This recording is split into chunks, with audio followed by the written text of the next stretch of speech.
Oh,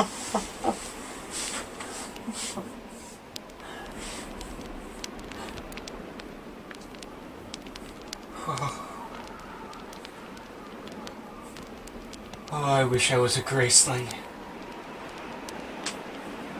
In the meantime, though,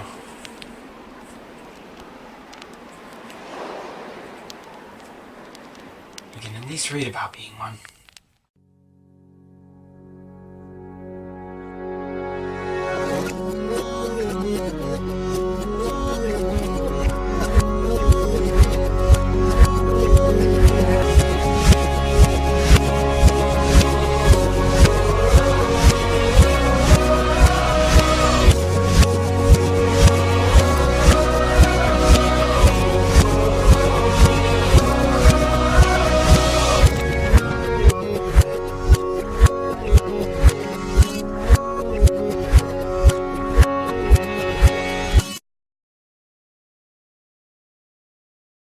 Hey there, YouTube. This is JT Vector Sigma, the Talking Head, back with another off-the-shelf episode.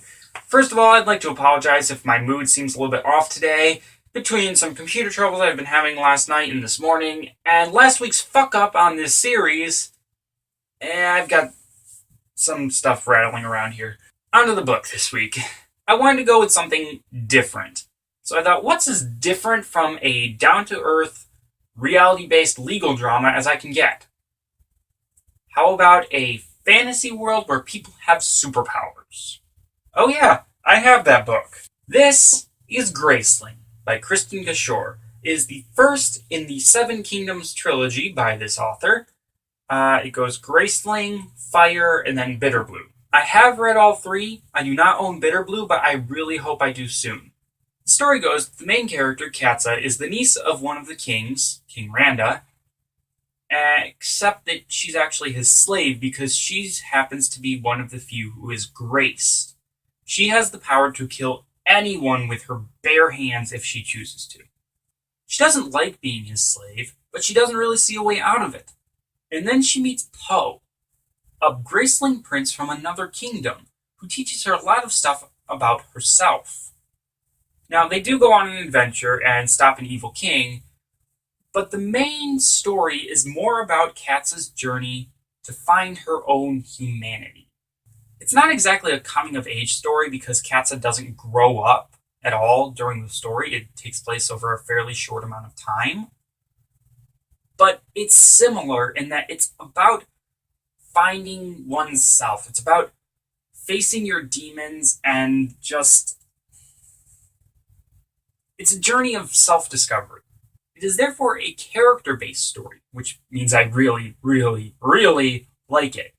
Katza is a great character. She has self-doubt, her thoughts are rambling, and she has conflicting emotions. She's, in essence, a whole person.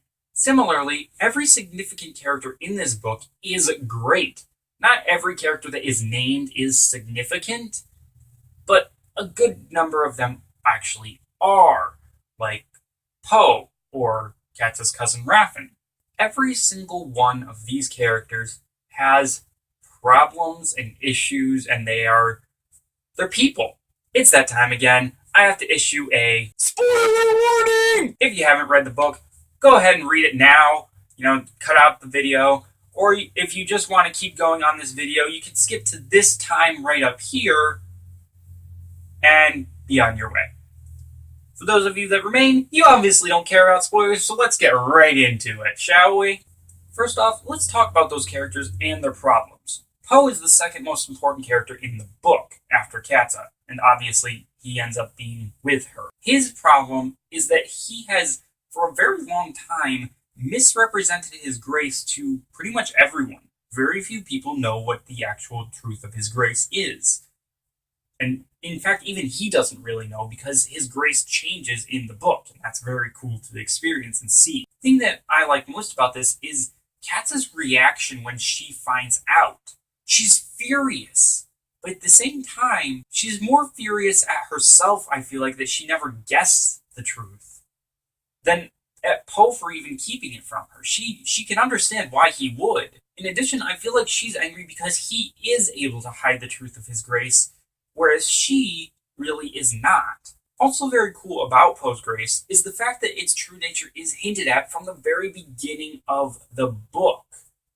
Christian Couture crafted this very well, laying down all the little details, Poe's trust in Katza for no reason at all, and his awareness of his grandfather or other characters. Just extremely, extremely well done. Now, once Poe's Grace does change, it's kind of overpowered just a little teensy bit. At the same time, I really wish at the very end of the book he had gone and described the cave that he and Katza were in, simply because he says it's beautiful. I'm kind of a sucker for beautiful scenery. On the simpler side of things, Raffin and Ole and a bunch of others have issues with the king, Randa, and they have their work with the council that doesn't really intersect too much with the main story after the very first act, and Katza ends up leaving.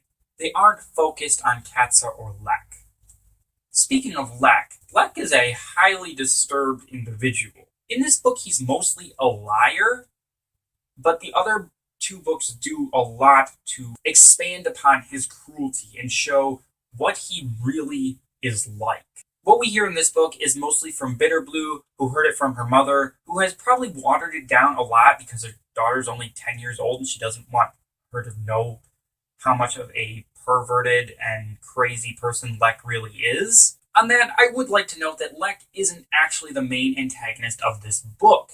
The main antagonist is actually Katza. It's a person versus self story.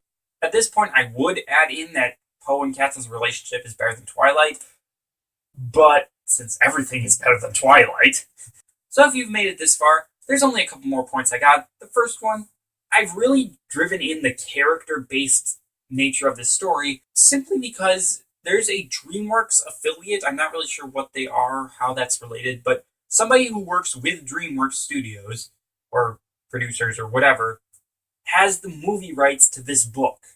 And I don't want them to make a straight-up action flick. Just, God, no, don't do that. I want something more like Narnia. The first Narnia. Not the others, but Lion, Witch, and the Wardrobe. Very character-based. Honestly, I can't remember a recent movie that has been like that, that's been like a big summer movie. Finally, I just gotta say that I love this freaking book.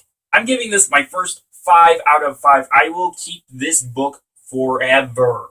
It's great for teens and it's great for adults.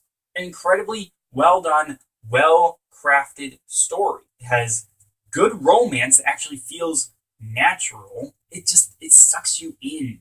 This is a universe, a world that I want to live in. Why not? I mean, I'm already graced. See, I can tell what you guys are going to do next. You're going to click the like button, click subscribe to see more of my videos. You're going to leave your opinions in the comment section below, and you're also going to check out my second channel, my reaction channel, and the rest of the links in the description box down below. And that's as far as I can see. I am JT Vector Sigma, the talking head. I keep talking, I keep squawking. All you guys have to do is keep watching, and until next time, bye.